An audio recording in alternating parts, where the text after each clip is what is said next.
Welcome to Bear Archery's Hunting 101 podcast, where hunters new and old come to learn and find inspiration from stories of hunts gone by.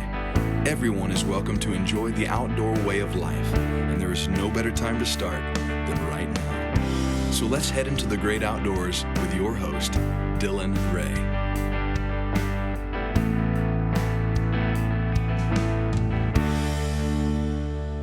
Welcome to Bear Archery's Hunting 101 podcast presented by our wonderful friends over at Scentlock.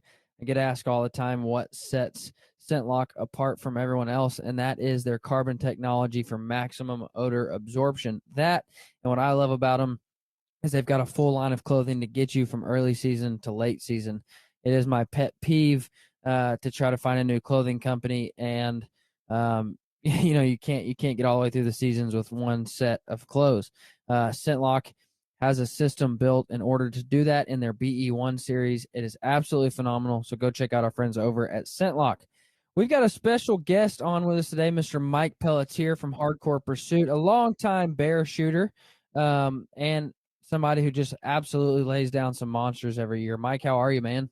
Doing great, man. It's the most wonderful time of the year. The rut is peaking.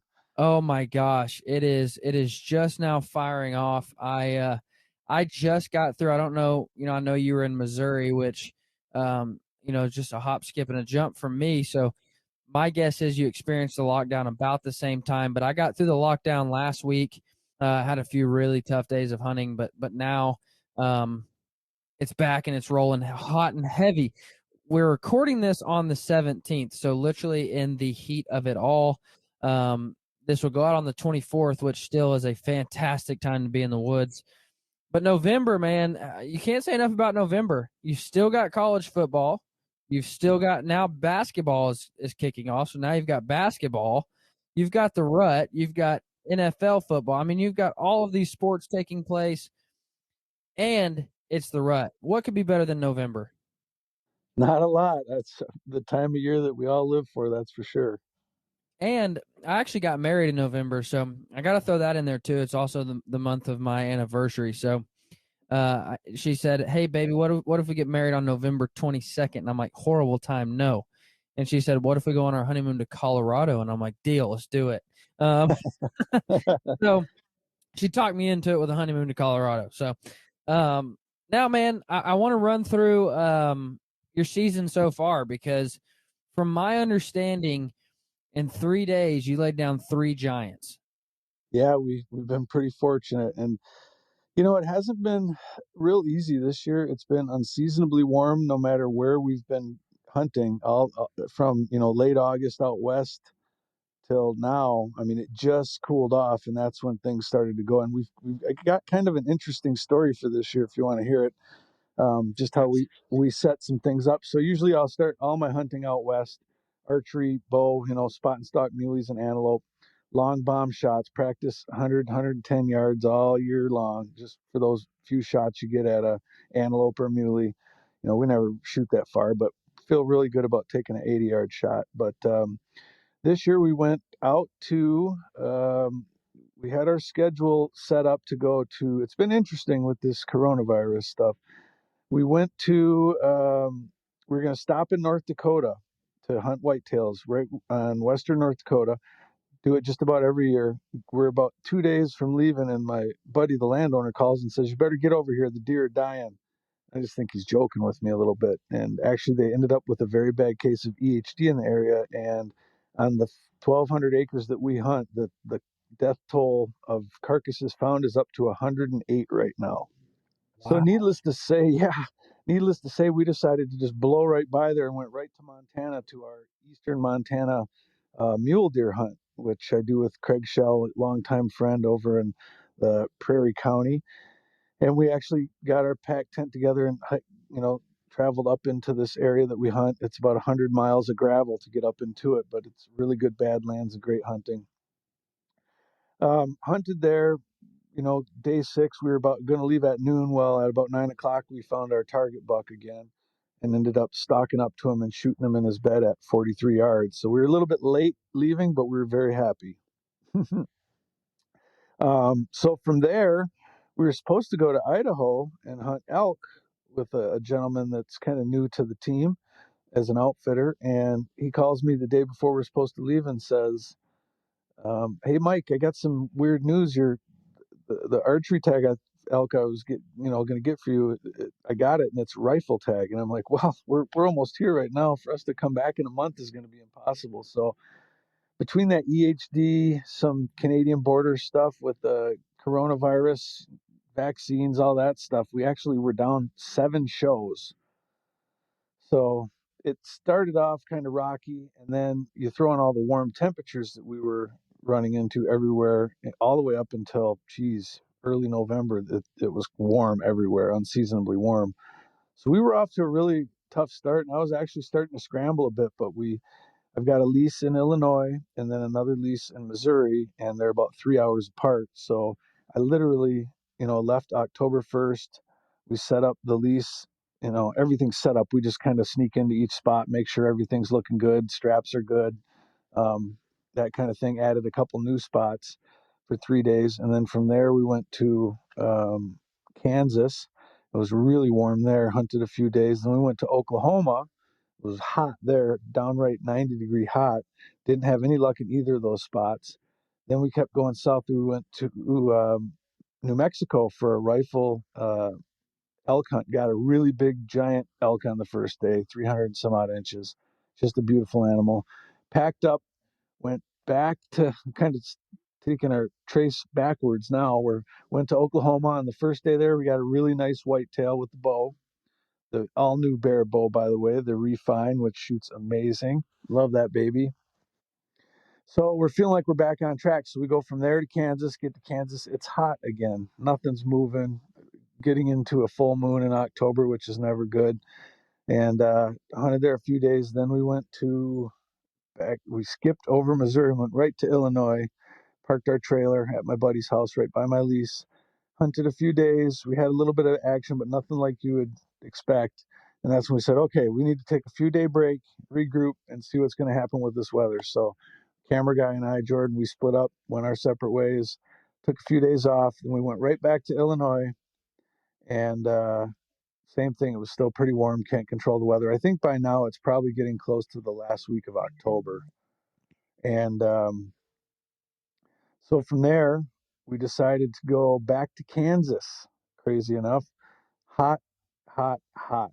Just could not get away from this heat. And I'm really starting to panic a little bit because I think at that point in time in the year, compared to last year, an average year, I was down about 7 shows, which when you're in my business, you got to have good content. So I was freaking out a little bit, but we went from there to Missouri, and the weather changed. And we actually got on our second day, shot a really big, heavy, mature 5 or 6 year old whitetail, just a beautiful buck. Got great footage. Didn't go very far. Smoked him with a Refine. And then we had a day off because Saturday the rifle season was going to open.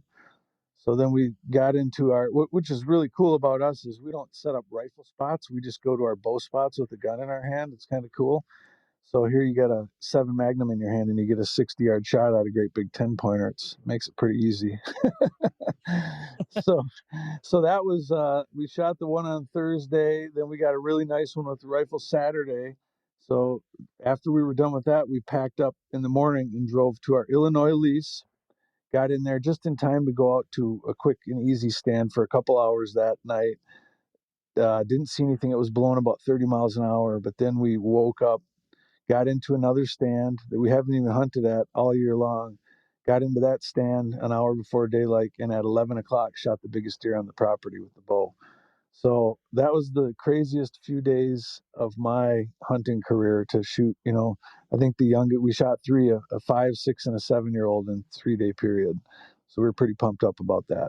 Man, I'll tell you what, your season has gone a bit different than mine.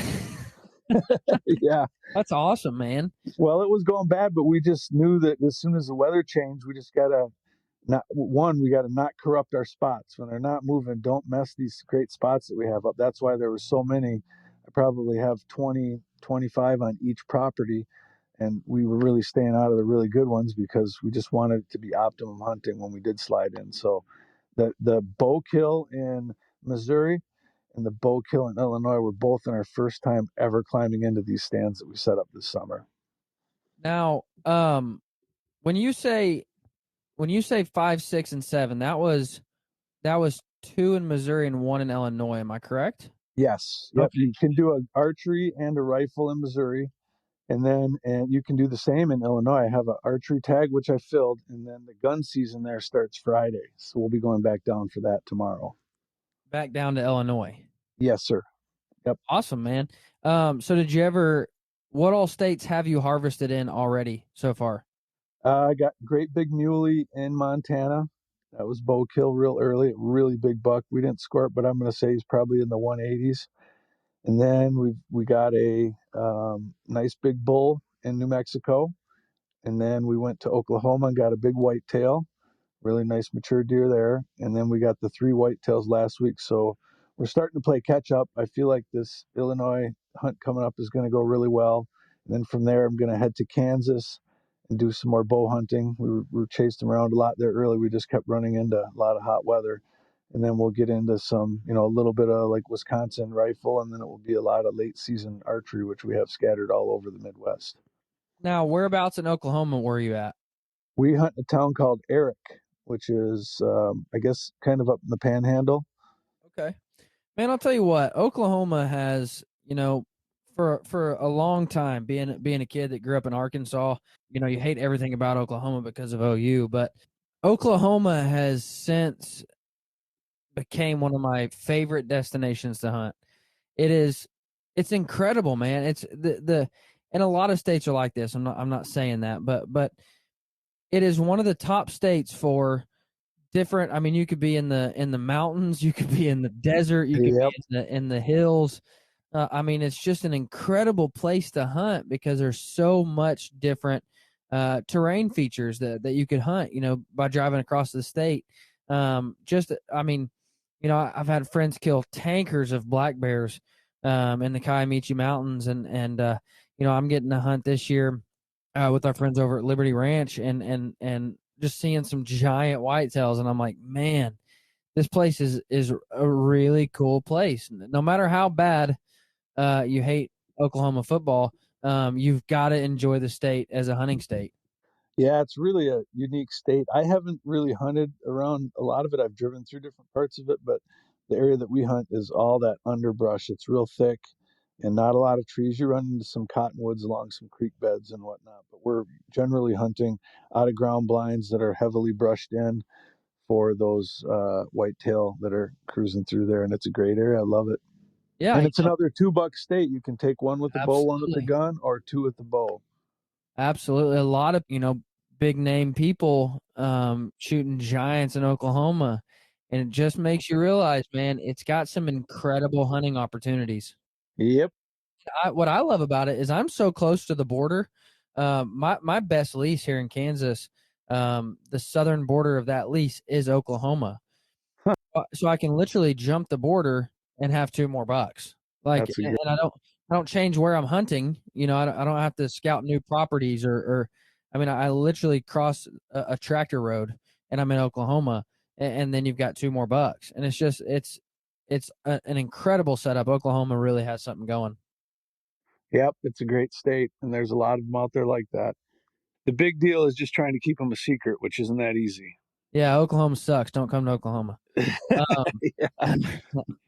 Man, I really did though. I got a phone call the other day from a friend of mine, and I won't name any names or any companies, prospective companies they work for, but they were all fired up about people from out of state coming to hunt their places, and about how they're taking. Basically, the point they were trying to make was the point of entry is too low for hunters. You can basically pick up a compound and be shooting decent enough at 20 yards to go hunting in a couple days. And technology has come so far that the point of entry to hunt is just too easy now, and there's just too many hunters. And I'm like, whoa, you're missing it, dude. Like, you're missing it. We want this to be more accessible to everyone. We want this to be a sport that more people enjoy. We don't want to close off the walls. We don't want to say, okay, enough's enough. Because at some point we have to trust the the development of our conservation agencies, and we have to trust. I mean, Pope and Young saw 10 new world records killed last year. What we're doing is working. I mean, we're producing bigger and better animals each year. It's crazy. And more hunters aren't going to all of a sudden change that. And whoa, too many deer are being killed at a rapid pace. We're not seeing big bucks anymore. We have to trust the North American model of wildlife conservation and let it do its job, and not hinder the other hunters. Not say, whoa, enough's enough. Yeah. Now, obviously, I'm not going to let 10 people come in and hunt my leases. That's not what I'm saying. But to come in and hunt Kansas, or to come in and hunt Oklahoma or Illinois, or all these states that people want to go hunt, to close off the walls and say, no, we want our deer to get bigger. We want more deer. That's not the case. That's not how it works, man. Right. Well, there's something to be said for the tourism and the economic impact that each of these states receive from us hunters. So that helps in a lot of different ways. Explain. Well, I mean, you take a group of guys, say, that are going to hunt public land in Kansas or something in the walk-in area. They're coming over, they're buying licenses, they're probably staying at hotels on the way there. They're buying, groceries in a town. Maybe they're hanging out at a tavern every night if they like to behave like animals. And they just bring in outside money that normally wouldn't be into the community. So, I own an archery shop up in the Upper Peninsula, and we love selling equipment, gear, clothing, bows to people from out of town, because it really helps. If we had to rely on our small town for 100% of the business, we would not, have such a great business and be able to grow each year. And the money that's put into our license sales goes back to help your deer herds. It goes back to help the conservation efforts of your state. And it's generally about 10 times as much as an in-state resident would pay. Yeah. Now, I'm not, I'm not saying that you have to just let anybody and everybody who wants to come hunt your property come hunt your property. Right. I'm simply speaking about guys who are so standoffish and so, I don't, out-of-state hunters. Now, listen, I've had bitter taste in my mouth about out-of-state hunters. Right. Especially in states like Kansas, where hunting ground is hard to come by. I've lost ground to out-of-state hunters. I've had people from Texas lease ground from underneath me and, pay money I couldn't dream of paying. Yeah, that gives me a bad taste in my mouth, but it doesn't mean that I should close off the state as a whole. Right. Because lo and behold, that was the story I'm talking about. That was a good friend of mine I lost the lease ground to, and I didn't blame him at all. I'm like, man, if somebody offered me that money, I would have pulled it out from underneath you for sure. You know what I mean? So good for you. And it goes back to what you were saying about stimulating rural economies and helping landowners and helping farmers and helping those types of people be able to cash flow their land, Yep. So yeah, all great points. I just thought it was interesting because I got that phone call like a week ago, and they were basically saying like his point was that there needs to be. I don't want to dive into this. I might get in trouble. His point was that I'll say it with kid gloves on. There should be a season for traditional archers before everything else opens. And I was like, well, you could do that, but I don't want to hunt when it's 100 degrees outside. Yep. But no, that was basically the whole spiel of it, was what he was getting down to. But man, before we continue, I got to give a quick thank to our friends over at Boning. They have some incredible Fredbear branded products. I actually just got my new Deer Crossing Archery silencer shafts. That's going to be running out of my new Kodiak Hunter. Just got my shafts in, and I was thinking, what do I do with this bow? It's a beautiful bow. I don't know if you've seen the Kodiak Hunter. It's got the gray glass. Oh, yeah. Gorgeous curves to it. It's a beautiful bow. And I was like, well, it's a gray, which is kind of unique. And I'm a diehard Razorback fan. And so ordered some red strings up for it. Selway Archery made me a custom quiver with the Razorback brand on the quiver hood. And so I was like, well, now what do I do with my arrows? And thankfully, Boning makes the Fredbear flannel wraps, which is actually a screenshot or a picture, a grab of Fredbear's actual flannel. So it's red, white, and black, and it looks really stellar on arrows. And so I wrap those arrows in the Fredbear flannel wraps. So shout out to Bonning. Go check them out for all of your arrow building components and all of your arrow building tools, jigs, and all that good stuff, because they are a one-stop shop for all things arrow building. So, Mike, walk me through I know you've mentioned that you've been shooting the 2022 Refine a bit, and you've actually harvested some deer with it already. Walk me through your setup of that bow. That bow is Bear. I'll tell you, they've always made a good bow, but it seems like the last 5 years they've just gotten better and better and better. And the new Refine is a really nice shooting bow. They came out with it's right around 6.5 inch brace height, so it's real fast, but it's also forgiving. And then good axle length on it. Nice smooth bow. Really happy with it. I always shoot the Trophy Ridge React Pro 7 sight just because I'm a long range guy, especially when I'm hunting out west. And then I've got the Hitman double stabilizer set up on it and their drop away rests that they came out with a couple years ago. And to me, it's a great setup. I actually have 2 of them. Always got to have a spare with, But I've been happy. I shot that long range, that muley. And I didn't draw any antelope tags, but usually I take a, 80, 90 yard antelope kill every year too. So the bears come a long way. They're fast and they're smooth and I love them. I tell people all the time, and you just said it, and we hadn't talked about this prior, but tell people all the time, they say, how are the Bear bows? And I tell them all the time, like, you know what? Quite honest, they went through a dry spell. And I always say it was 2016. And I say, but something switched in 2016. And then by 2018, their bows were top of the line, better than they've ever been, and they've continued to climb and climb and climb each and every single year. And I did a podcast one time on another podcast, and the title of the podcast is What Happened to Bear? And basically the premise was, in the last 2 years, what in the world has changed to be producing these bows that are lights out? And still, what blows my mind is their flagship bow is $999, and it performs just as good, if not better, than any other stinking bow on the market. Then you look at the lower end bows, and my wife is shooting a Bear Legit, which you can pick up for like $450, fully set up, ready to rock and roll. Ready to hunt, RTH. And that thing is a stinking shooter, man. Yep. They're great bows. I'm one of the few guys that has a TV show and owns an archery shop. So I get to compare, the new Matthews and Hoyts to the new Bear every year, and they're $400 more, and they're not $400 better. I can tell you about that. Right. And that's what's made the change the last few years is the flagship bows, and those guys, constantly keep jumping their prices up. And Bear, honestly, you said $999 until last year. Their flagship bow was always $899.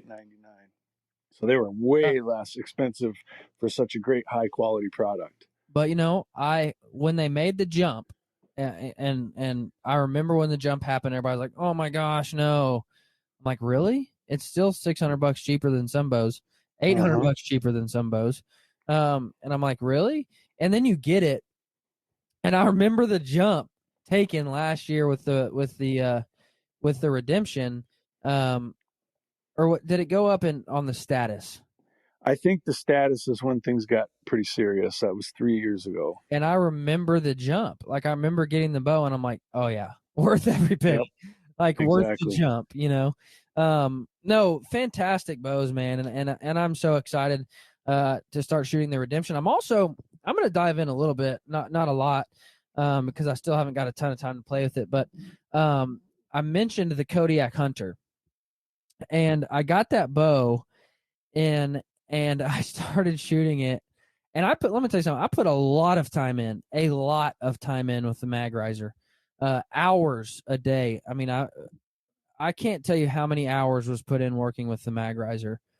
I get the Kodiak Hunter, I pull it out of the box, I put the string on it, I knock it, I go outside and I start shooting. And I was shooting that bow better than I ever shot the mag riser. A phenomenal stinking shooting bow. And I I'm still new enough to traditional archery to not understand what's making me shoot better with it or why I'm shooting better with it. But that bow is a flat out shooter. Very smooth, that's for sure. I have a couple of them myself. I love it, man. I love it. I'm still trying to think of a cool name for it. Here's what I'm going to do. I'm going to do a contest. Anybody whatever name I pick for this bow, send it to me on social media. Send it to me on Instagram at average sportsman, at average_sportsman. You can email it to me at the hunting101podcast@gmail.com. Whichever name I pick from whoever I pick it, I'm going to send you a care package from Black Rifle Coffee. And basically, I want to name this bow something Razorback, something hog, since I've decked it out in all Razorback. So whoever sends me the best name, whichever name I go with, I'll send you a care package from Black Rifle. So send me those names in, something like Pork Chop. I don't know. I will pick the best name, and I'll send you a care package from Black Rifle. That's pretty nice. You don't count. You can't think of like colons and you can't start texting me like 100 different names and then hope I pick one of them. Oh, I'll lay off. You said the very next hunt is Illinois? Yes. Well, even though, I do 85% bow hunts, I do, this time of year, we do have a few gun hunts. I'm not exclusive. I like to make the most of my season. So I will roll into Illinois tomorrow night. There's a 3-day gun season. It's shotgun. It's almost like having a bow. I can probably shoot my damn bow as far as I can shoot a shotgun. But that 3 days, and then from there I'll go right to Kansas, and that's still bow hunting. Hopefully we're running into peak rut there. They should be going pretty good right now there. And then after that, I may have a Wisconsin rifle hunt, but then we've got Oklahoma, Texas, Michigan, Wisconsin, all late season hunts. So we'll be going at it till probably the end of January, like normal. I'm super excited. I am like you. I'm 95% bow hunter. But one thing I really enjoy is going back home to Arkansas, climbing in a tower blind with my dad, and hunting with a rifle. And and that is, well, by the time this episode drops, I will be in a tower blind with my dad. And that's just a special time, man. Doesn't matter. I mean, you can say what you want about a deer stepping out at 200 yards and shooting it. I understand it's not, the hardest of hunts. I understand I'm not, doing something crazy cool, but it's with my dad. It's in my home state. It's in the Pinewood Mount. I mean, just pine trees everywhere. I mean, it's a beautiful setting. It's with my dad, and any deer I kill there is just always super special. And so I can't wait to get there and spend some time in a blind with my dad. Yep, a lot of history and tradition with those rifle hunts on every state. And my dad joined a new deer quote unquote camp. Basically, it's just a big lease that 10 guys can get on or whatever. And he joined a new camp, and he FaceTimed me opening day of rifle season and was showing me a buck, and it was a nice buck for Arkansas. And I'm like, Dad, that's awesome, man. Like opening day, that's incredible. And he's like, yeah, I'm pleased with it. Now I'm going to hold out for a bigger one. Fast forward like 18 hours, the very next day, I'm on the phone with him, and we're talking, and he says, oh, there's some does out in my lane. And I'm like, oh, yeah, cool. And he says, oh, there's a buck. That's a big buck. I got to call you back. and he hangs up. And I was really hoping he would just set the phone down and I would hear, but he said, hangs up, calls me back. He's like, dude, I got him. He's a big one. And I think he said the deer weighed 215 pounds. Wow. Which for Arkansas is outstanding. Oh, that's big anywhere. That big giant 180-inch Illinois buck I shot was 238 dressed. Yeah. And you'll get those deer in Kansas. Any big matured buck you shoot in Kansas is going to hit that mark. But for Arkansas, when he told me that weight, I was like, dude, that's impressive. That is. That's big anywhere you go. They just don't have the nutrients. And I would guess the deer scored, 110, 115 inches, which again for Arkansas is a great representation. But I was just blown away by that deer, and it made me really now want to get down there. So, as far as the refine goes, I want to talk a little bit about, and the reason I kind of want to dive into it is because I don't think it is as widely talked about as other parts of a bow setup. Walk me through your arrow setup on that bow. Yeah, I like to use an Easton Full Metal jacket. They used to be called Deep Six, but I usually end up with a bunch of shafts from my rep that I purchase, and I try to get bare shafts because I put the Silent Night 2.5-inch vanes on them. They're really quiet. They're half as noisy as a 2-inch traditional vane, and they're a little more low profile. So between that nice heavy arrow, those vanes, and then that thick SK2, which is also a Bear Archery product, I've got deadly hammers coming out of my bow every time I hit the release. Now, the reason I wanted to kind of talk about arrow setup, and I don't remember who said it. It was a couple years back, but they were talking about bow setups, and the rundown of it all was, at the end of the day, we put time into our bows, we put time into our sights, our rests, our quiver. We think about all these things, our camo, our backpacks. I mean, we put thought into all of these things. But no matter what, at the end of the hunt, there's only one thing that comes in contact with that animal, and that is the arrow and the broadhead. And if you don't put time and thought into your arrow and your broadhead, you're failing. I'm just telling you, you're failing. Yeah, it's a very important part of the process for sure. And I just believe the art of building an arrow is lost upon us. And I'm a mechanical shooter. I'm not saying anything against mechanical broadheads, but I do blame mechanicals for a lot of that lost art, because people were pitched this idea of flies just like a field point, throw it on your arrow, go hunt. And guys, and expandables have come a long way, and we'll dive into sick here in a minute, but expandables have come a long way. But used to, guys would pull them out of the package, screw them on their arrows, and go shoot them and at animals, and just expect them to fly like field points and expect them to do what they say they were going to do. And I think that the art of building an arrow to harvest animals has just kind of been lost upon us, because we put all this thought into everything else, and shooting at 90 yards and shooting at 100 yards, and tuning a bow, super tuning bows. But then we never think about the weight of our arrow, the FOC of our arrow, the cut on contact of our broadhead, the weight. I mean, we never think about it. And will this arrow punch through an animal? Yep. I think some of the products have come so far that that mindset has taken over that you're talking about for sure. Now, that is why I think about it like this. And anytime somebody says, how fast is your bow shooting? I really don't care how fast my bow is shooting. Nope. Because I always tell people, I'm like, well, would you rather me throw a bowling ball at you 10 mile an hour, or would you rather me throw a ping pong ball at you 100 mile an hour? Which one? You pick. Exactly. And they're always like, well, the ping pong ball, of course. And I'm like, yeah, because it doesn't hurt that bad. Right. But the bowling ball has knockdown power. And so I run a very heavy arrow. I have full confidence in my broadheads. I test my broadheads out to 70, 80, 90 yards. And I know they're going to fly right how I need them to. I know they're not going to fly loud. Doesn't matter how a broadhead flies if you hear it through the air. Yeah. So which broadhead are you shooting? I am shooting the sick SK2 for about 3 years now, and every animal, it seems to get better. I mean, I'm human. I don't make a perfect shot every time, so those marginal hits, and if an animal's on an angle, they got a 2+ inch cutting diameter, and if something is quartering away or quartering to you, some of those holes are just downright, take off of social media pictures. They're so nasty.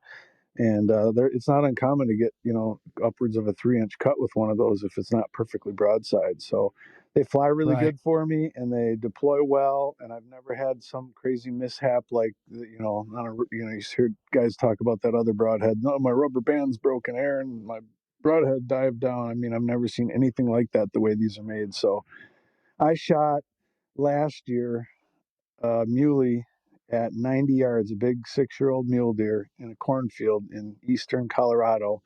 And I wasn't trying to hit him in the shoulder blade, but I did. And it went right through his driver's side shoulder blade and the broadhead drove right into his passenger side shoulder blade. So through one shoulder blade on an 84-yard shot into the next shoulder blade. Just incredible broadheads. You know, the SK2 is what absolutely changed my mind on expandables.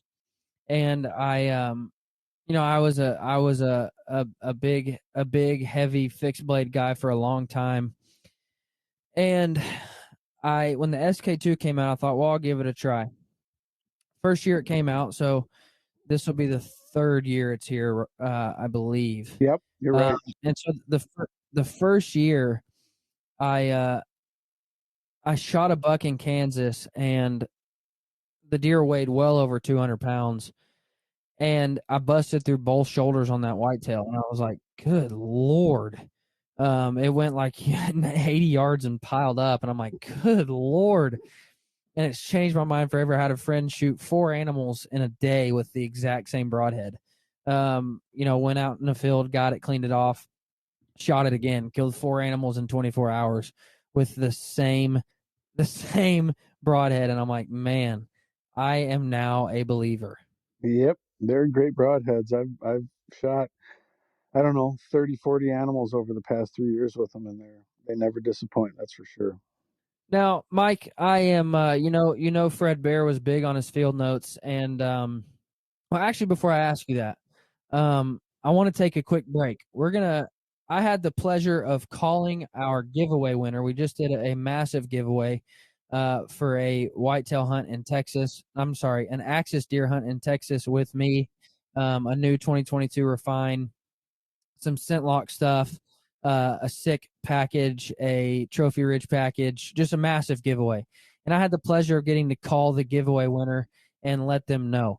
And I recorded that phone call, and here it is for your listening pleasure, because he was pretty stinking excited, of course. This is Chris. Hey, Chris, Dylan Ray with Bear Archery's Hunting 101 podcast. How are you, man? Freaking out, brother. You're not going to believe this. So my wife took off work today to take me to the archery range so we could shoot together for my birthday. Oh, man. Is today your birthday? Yeah. Holy cow. So we get in the car, and I've got all these Instagram messages and an email notification. I'm like, what is going on? Oh, it's probably just people saying happy birthday. So we drive back, and then an hour later, I finally look down, and I'm like, holy crap. So it's a good day. Well, congratulations, man. I appreciate it. I'm excited for you. I'm excited to go on a hunt with you, man. We're gonna have a blast. Yeah, it's like, yeah, I'm pumped. An axis hunt's a dream hunt, even being a Texas boy down here. It's just kind of one of those things that, it's on the wish list of things to get to. So to be able to do that is just, man, it's just a big blessing. So I'm just thrilled. Well, man, I couldn't be more excited for you, and I'm happy that you're excited. We are going to have a blast. We're going to send you a brand new bow fully set up. We're going to send you a gift card for some camo and some ozone products and some packs of broadheads, and we're going to get you fully equipped to go shoot some axis, man. That's so awesome. Thank you so much. What was your initial thoughts when you first figured out that you won? Man, I just really just blown away and really grateful. I didn't believe it at first. My wife asked me if it was a scam, and I said, no, this is Bear Archery. They're legit. So, yeah, just really grateful. We've just had a lot of changes, with COVID and everything. Decided to make some moves as a family and, relocated, and I changed careers, and, just a lot of hunting's kind of not taking a backseat, but it's not the first priority right now. So to be able to do something like this, and I mean, shoot, when we were at the bow shop earlier today, I was looking at bows, and the guy comes up and says, "What's your budget?" And I said, "Wish list." He laughed, and I laughed, but that's just, that's the state of life right now. So to win this, grown man on the verge of tears in the car, just thinking, God, this is so cool. Well, just man, really, really cool. I cannot believe it happened on your birthday. That is incredibly exciting. And man, we're going to have a blast. I can tell you that. Awesome. I'm looking forward to it, man. I really am. Well, man, congratulations. And we'll start nailing down some dates and go shoot some axis. Sounds great. I can't wait. I'm so looking forward to it. So Fred Bear is big on his field notes, Mike, and I like to ask all of my guests, what's one field note you've taken over the years that I can take and put in my back pocket and make myself a better hunter with? You want a Mike Pelletier field note? Yes. Yes. Oh man, you don't put this on a live mic. You never know what'll happen. Don't be in the I used to have wind. a boss. I used to have a boss that would say that. Well, I just read something from my camera guy of 7 years. That's a great hunting partner. He's not just a camera guy. I mean, we kill the animals. We get the animals. It's not, the hunter, the camera guy, the shooter type thing. It's a great relationship, and we're both really good at it. And I was just reading something about 2 years ago. We had a tough time where we hadn't got a shot at an animal in 67 days. And he wrote this nice write up and put it on social media about how hard and determined we just keep after it and keep our chin up and smile and not really getting down in the dumps or anything like that and just going after it. So I would say just, if at the end of the day, if you can just stick with it, stay smart, don't break down and get too aggressive or do anything that's crazy. Just if you know what you think is going to happen, just keep after it. And sooner or later that will come around and you will have the success that you're trying to get. So the moral of the story, even when things aren't going that well, stick with it, keep a good positive attitude, and things will go your way. That's for sure. Speaking of being smart, I got to ask you, you always got to ask somebody smarter than yourself. I got an emailed question to me, and the question was this, and I want your take on it. It's the middle of the rut, prime time. You have a massive cold front coming in, going from 50 degrees to 28 degrees, and pressure is rising. Your HuntWise prediction app shows you that you have to be in the stand this day. However, you have the perfect wind. Sunsets at 5:20, so shooting lights 5:50. You've got the perfect wind all day until 5 o'clock, and then it switches to be the absolute worst wind. From my understanding, switches to be the absolute worst wind at 2 mile an hour, and they're in a ground blind. How do you approach that? Do you try to hunt all day and then get out literally at prime time, or do you just stay out of there completely, or do you hope 2 mile an hour wind in a ground blind, wind to your back, you've got a backing behind you? Do you hope to just not have your scent blow out into the field? Okay. That's funny that you bring that up. We talk about that almost every day. Our life revolves around looking at the wind and how it's going to change throughout the day. If the wind changes in the middle of the day, a lot of times we will plan an exit strategy and get into another stand. But if it's going to change late in the day, especially during the rut, we say that we're going to stick it out. And generally speaking, during the rut, you really don't know where the deer are going to come from. I mean, we hunt funnels. We don't hunt a lot of field edges. But we have a pretty good idea where they're going to come from. But during the rut, we'll take those chances sometimes because you can get surprised and have them pop out behind you at any moment. Now, from my understanding, this is a field edge, so Yep.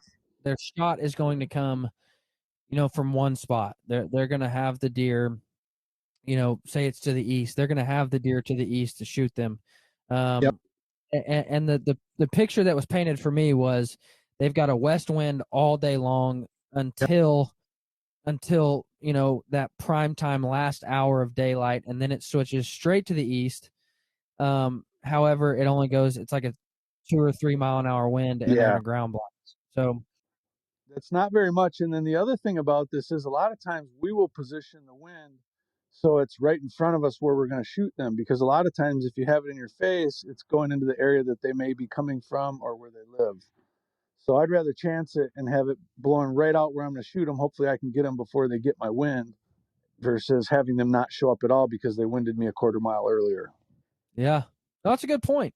My take on it was, and I hope they listen to this episode and get, your knowledge, but my take on it was, in a ground blind, you've got a block to your back, you've got the back of your blind, and it's only a 2 or 3 mile an hour wind. So your scent is probably going to dissipate right in front of you, and not blow out into the field far enough to make a difference. Now, of course, that a lot comes into play here is what I told him, how pressured the deer are, and how boogered up they might be from from past sits, and if they're used to smelling you, like if they've associated that spot with danger. I mean, a lot of that comes into play. However, I think you could probably get away with it. Now, I got to ask you about a product, and I have absolutely no ties to them. This is my first year trying it. Have you ever tried Nose Jammer? Okay, yes, I have tried that product. I've fooled a lot of big deer with it, and they don't pay me or anything, but Nose Jammer is one of those products that I think if you have property that you own or you lease, you can condition the deer to the smell of it. And the vanilla and the other ingredients kind of confuse the deer's sense of smell. But I like to put it on my boots. If I touch anything, spray the trees, put it on, the tree up around you. And I think that they get used to that smell and at the same time feel familiar with it, and it confuses their sense of smell. So I think you can get away with some different wins for sure with that product. Yeah, that is one thing I told them to try. I've seen a little bit of success with it this year. So, well, Mike, again, thank you so much for coming on, man. I appreciate your time, and I appreciate you. I appreciate you speaking some knowledge on some subjects, and I also want to congratulate you on a fantastic season so far, and wish you the best of the luck going forward. Well, I appreciate it, and we'll see what the second half of the season brings us all. Good luck, everyone. Where can everybody go find you on social? Just you can find my personal page on Facebook, Mike Pelletier, and then Instagram, Pelletier 1972, I think, and then we got our Hardcore Pursuit pages on Instagram and Facebook as well. Sportsman Channel every Friday night at 9:30 Eastern. Go check them out, guys. Mike is a joy to follow, lays some awesome deer down, a great ambassador for Bear Archery, and I just appreciate everything you do, Mike. So keep doing what you're doing, guys. Good luck for the rest of the season. Thanks for listening. You guys have a great week.